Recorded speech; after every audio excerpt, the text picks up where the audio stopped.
For our scripture reading, I'll be reading from the New Testament, Mark chapter 4, verses 35 through 41. On that day, when evening had come, he said to them, "Let us go across to the other side." And leaving the crowd behind, they took him with them in the boat, just as he was. Other boats were with him. A great windstorm arose, and the waves beat into the boat, so that the boat was already being swamped. But he was in the stern, asleep on the cushion, and they woke him up and said to him, "Teacher, do you not care that we are perishing?" And waking up, he rebuked the wind and said to the sea, "Be silent, be still." Then the wind ceased, and there was a dead calm. He said to them, "Why are you afraid? Have you still no faith?" And they were filled with great fear and said to one another, "Who then is this, that even the wind and the sea obey him?"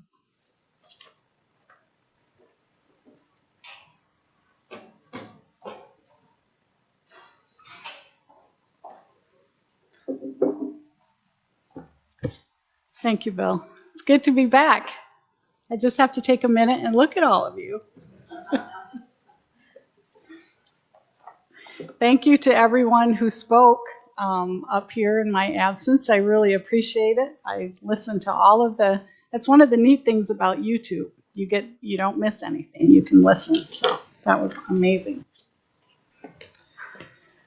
Okay. Well, that was quite a story that Bill read. Sounds like it could be made into a movie thriller with lots of, terror and big waves and all of that. But you know what? In the end, there's no disaster. There's no disaster. There are no more huge waves and howling wind. There's no shipwreck. There's Jesus. Jesus is there. So Matthew, Mark, and Luke each contain the same account, or more or less, of Jesus calming the storm. And yesterday in our delegates meeting, I will confess this theme came from someone else, Connie Zare. In our delegates meeting yesterday at conference, in her devotional, Connie used this account of the storm from Matthew. Sherry was there, Debbie was there, and invited us to silently name what we are afraid of, and then to place our trust in the one who calms the storm. I texted her and I said, "Hey, can I steal your theme?" And she said, "Go right ahead." So this morning, no surprise, I want to talk about fear. Nice, calm topic, yes. Fear can be a positive emotion. It keeps us from running out into traffic or from, teetering on the edge of a high building. But that's not what I want to talk about. I challenge us this morning to consider when fear consumes us and negatively affects us and also the people around us. I want to explore our reaction to fear. Now, I'm going to tell you a story. I've got a lot of stories that I could tell on fear. I chose this particular one. It's a bit odd in some ways. I chose this one because this one illustrates how when fear grabs a hold of you, your reaction, how that can impact somebody else. So I asked my daughter for permission and she said, "Sure, go for it." So this is about her. So one night, bath time, she was little, 6 or 7, and it was bath time. And so we were in the bathroom, she was in the tub, and I was just hanging out, watching. We were talking and laughing together. And all of a sudden, I caught something moving out of the corner of my eye, and I look up, and there is the hugest spider I have ever seen in my life, crawling down the wall toward the bathtub. Now, a little background, I am very afraid of spiders and was even more so then.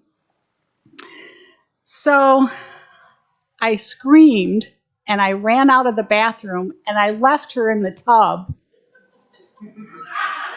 I ran into the kitchen and all of a sudden I was like, wait a minute, I'm her mom. I just left my little girl in the bathtub alone. What am I doing? I have to go back in there. So I ran back in, and I swear, in one fluid motion, I ran in, scooped her out of the tub, dripping wet, no towel, ran out of the bathroom again into the kitchen. And there we were. And then I didn't know what to do because the spider was in there. She was dripping wet. It's funny now, and we do laugh about it, her and I.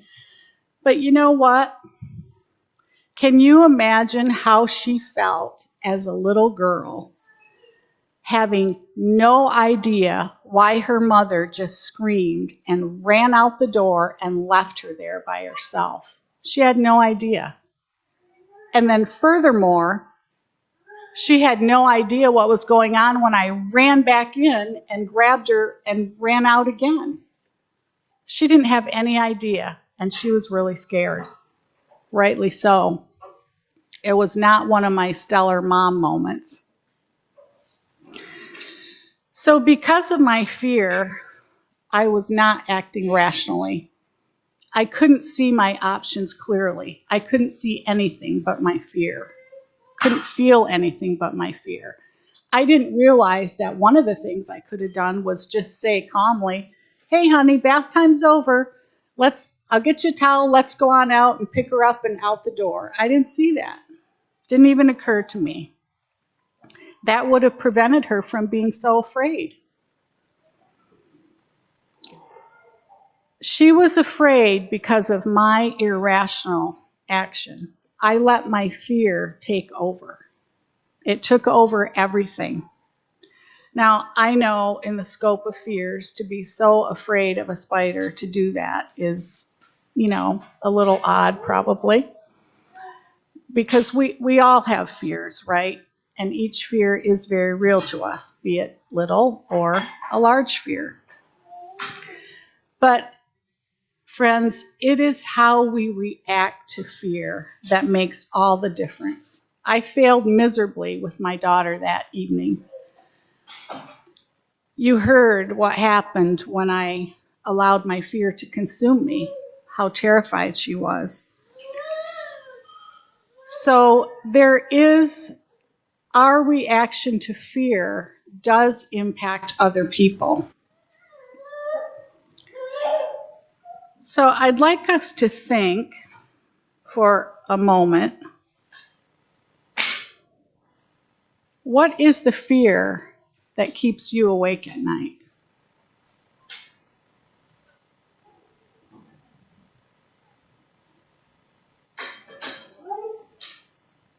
Think for a moment about a fear that you cannot let go. What fear is that has gripped you and is causing you to perhaps act irrationally?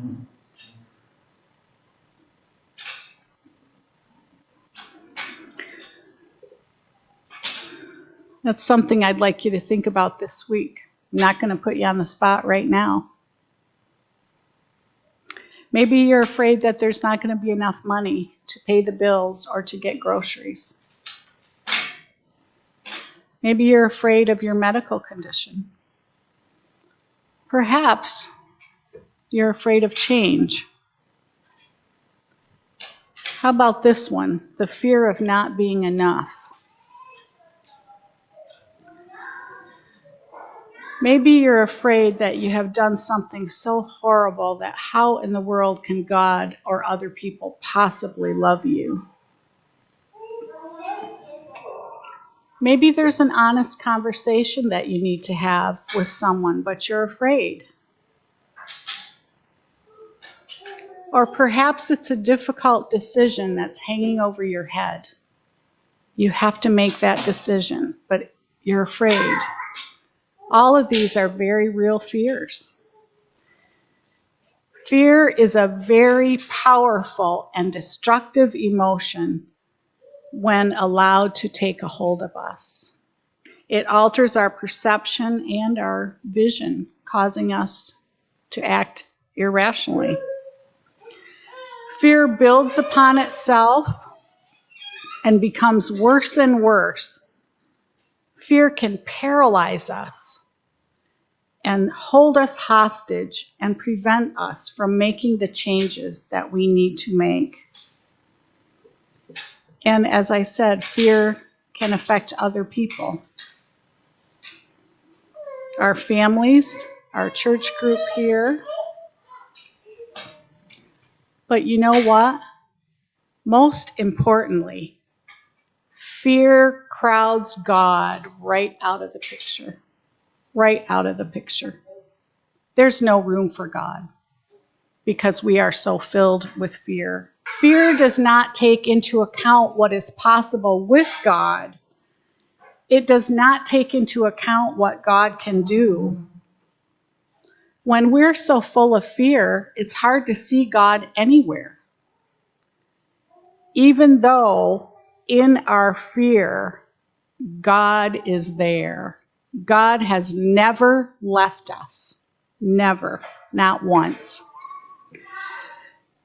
By the time the disciples got into that boat with Jesus, if you use the account in Mark, they have witnessed Jesus doing many miracles. He cast out unclean spirits and demons. He healed countless people, including Simon's mother-in-law, as well as the rest of the crowd that lined up at Simon's door. He healed a man with leprosy and one who could not walk. He could look into the hearts of the religious leaders and know what was there. And he healed a man with a deformed hand in the synagogue of all places. Clearly, the disciples, in their terror of drowning, did not think rationally. They saw their drowning as a sure thing. It was going to happen. They could see nothing but the waves and their own death.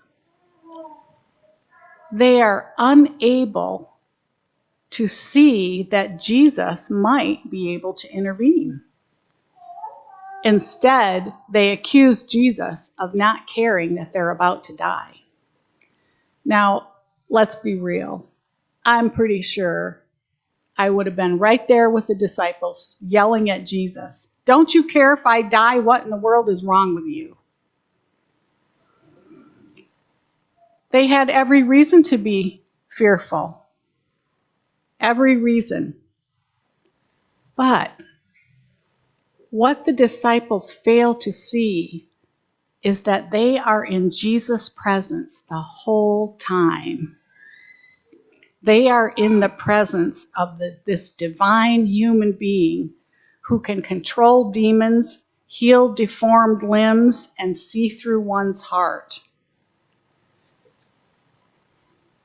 Jesus doesn't mince any words, does he? He asked the disciples, "Why are you afraid? Have you still no faith?" Why are you afraid? Have you still no faith after you have seen all these miracles? I think that's a really important question for each of us to ask ourselves. Why are we afraid? Have we still no faith? Maybe we're trying to fool ourselves and say, "No, I'm really brave. There's nothing I'm afraid of." But I bet if we're honest, we can all think of something that we are reluctant to acknowledge. Sometimes when we actually acknowledge a fear, when we tell someone, tell God, and I always say it needs to be aloud. There is something about articulating words aloud that release whatever it is you're saying. God, I am terrified of. Or ask a friend to pray for you. I put a note on our Connect page when I was sitting alone in my hotel room in Sarasota waiting for the hurricane to go by. I didn't know how bad it was going to be. It was going right by Sarasota, out on the coast. I needed your support. I had to decide what was bigger, my fear or God's presence with me. So my challenge to you is this. When fear is threatening to consume you or overcome you, and it will at some point in your life, recall how God has been there for you in the past and what God has done for you. There's no reason to think that it will be any different going forward. Friends, God is big enough to hold our fears, every single one of them. We don't have to carry them around. I cannot say that strongly enough. We do not have to carry our fears around. We do not have to let our fears consume us. We do not have to let our fears crowd out God. So friends, try it for a few minutes, then maybe longer. Place your fears in the hands of a God who calmed the storm. The God who calmed the storm is right there beside you every single moment, every single time, no matter what fear you are facing.